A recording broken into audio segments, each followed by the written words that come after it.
ओम वासुदेवाय नमः। आप सभी का मेरे YouTube चैनल पर स्वागत है। आज मैं आप सभी को पितृपक्ष में कहने जाने वाली कथा सुनाऊंगी। पिछले वीडियो में मैंने आपको बताई है कि पितृपक्ष में क्या क्या करनी चाहिए, कैसे पूजा करनी चाहिए, और मैंने कथा भी सुनाई है। क्योंकि पितृपक्ष का यह जो 15 दिन का टाइम रहता है, इसमें हमें पितरों के गुणगान करना चाहिए, पितरों के बारे में अच्छी अच्छी बातें करनी चाहिए और उनकी कथा भी सुनना चाहिए। हमें अपने पितरों को याद करना चाहिए। ऐसे तो हमेशा हम अपने पितरों को याद करें, उनकी पूजा पाठ करें, बहुत अच्छी बात है। लेकिन जैसे नवरात्रि में 9 दिन के लिए दुर्गा माँ आती है, हम उनका गुणगान करते हैं। गणपति में जैसे गणपति जी आते हैं, 10 दिन उनका गुणगान करते हैं। उसी प्रकार पितरों का ये समय है कि 15 दिन तक हम पितरों को याद करें, और जिसके पितर जिस तिथि को अब स्वर्ग लोक को गए हो, उस दिन दान पुण्य पिंड दान ये सब कार्यक्रम हम करें।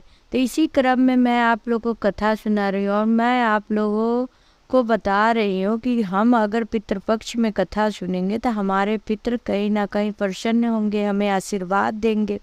तो इसलिए जिसके पास समय है वो पितरों की कहानी सुने, या हम कुछ काम करते हुए भी हम पितृपक्ष की कथा मोबाइल से सुन सकते हैं।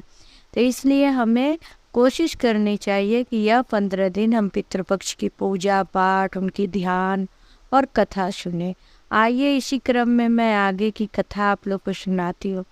पौराणिक कथा के अनुसार एक गांव में 2 भाई रहते थे, योगी और भोगी। वह दोनों भाई एक ही गांव में रहते थे। योगी जो था वो बड़ा ही धनवान था, लेकिन भोगी जो था वो निर्धन था। लेकिन वो कभी भी अपने भाई से जलन नहीं रखता था, और योगी जो था वो हमेशा अपने छोटे भाई को नीचाई दिखाता था। एक समय जब पितृपक्ष की समय आया तो योगी से उसकी पत्नी बोली, अरे पिताजी का श्राद्ध के तिथि के दिन तुम भोज भंडारा करा दो और उनका तर्पण पिंड दान तर्पण ये सब कर दो। तो योगी बोला, मुझे इन सबों की नहीं पड़ी है, मैं नहीं कराऊंगा ये सब। तब उसकी पत्नी बोली, अरे पिताजी के लिए नहीं तुम्हारे मन में कुछ है तो कम से कम अपने धन दौलत का दिखावा तो करो, 4 लोगों को रिश्ते नाते को बुलाओ, सबको भोज भंडारा कराओ, या तो एक दिखाने का भी हो जाएगा और कोई हम लोग को कुछ बोलेगा भी नहीं। अगर तुम पितृपक्ष में दान पुण्य नहीं करोगे तो लोग यही बोलेंगे कि देखो यह कुछ करता नहीं है। फिर योगी बोला, जैसे तुमको उचित लगे वह करो। योगी की पत्नी जिस दिन उसके सास ससुर की तिथि थी, उस दिन उसने अपनी छोटी देवरानी भोगी की पत्नी को बुला लिया, क्योंकि वो सोची क्या मुझे काम भी नहीं करना पड़ेगा और भोगी की पत्नी सब देख रेख में अपना बना लेगी और सब करवा लेगी। वह भोगी की पत्नी को सुबह ही बुला ली और बोली कि तू सब काम मेरा करा दे।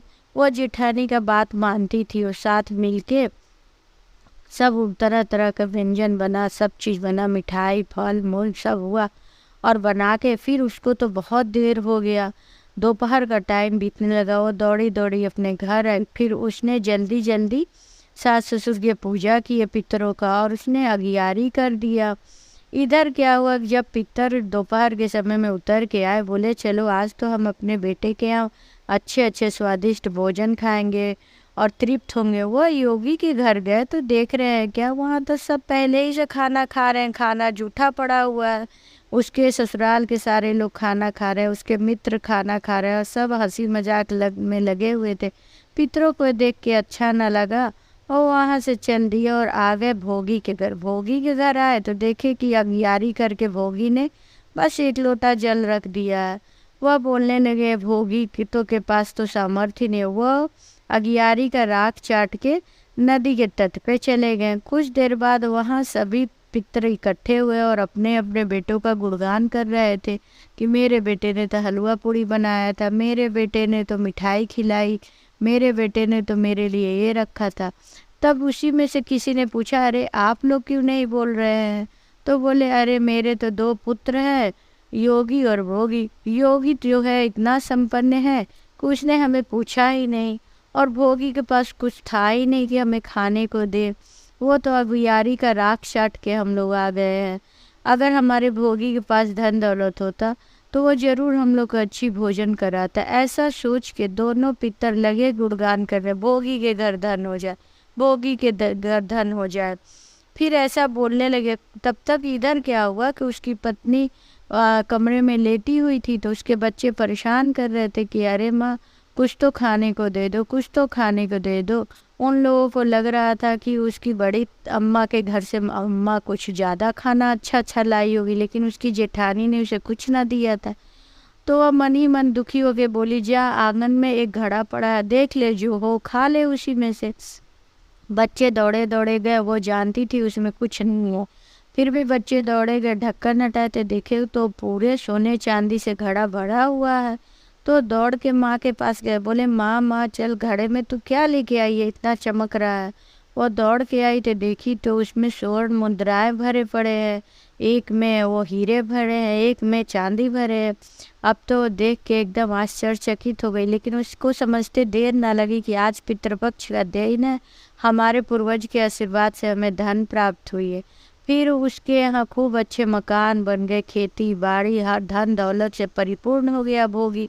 यह देख के योगी फिर जलन करता था, लेकिन वो कुछ कर ना सकता था क्योंकि उसके ऊपर तो साक्षात पितरों का आशीर्वाद था।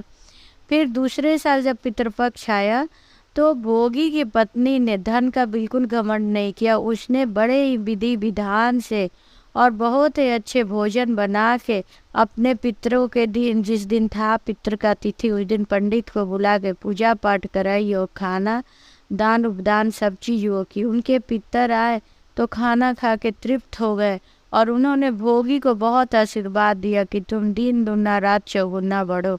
इस प्रकार जिस तरह से भोगी ने अपने पितरों को तृप्त किया, उसी प्रकार हमें भी कोशिश करना चाहिए कि जितना संभव हो सके हम अपने पितरों को तृप्त करें। आप लोगों को यह कहानी कैसी लगी आप ज़रूर बताएं और आप कृपया पूरी कहानी सुने। और कहानी सुनना कोई गलत बात नहीं है, क्योंकि अगर हम भक्ति भाव भगवान की कोई कहानी सुनते हैं तो कहीं ना कहीं वो हमारे लिए अच्छाई ही होती है। ओम वासुदेवाय नमः।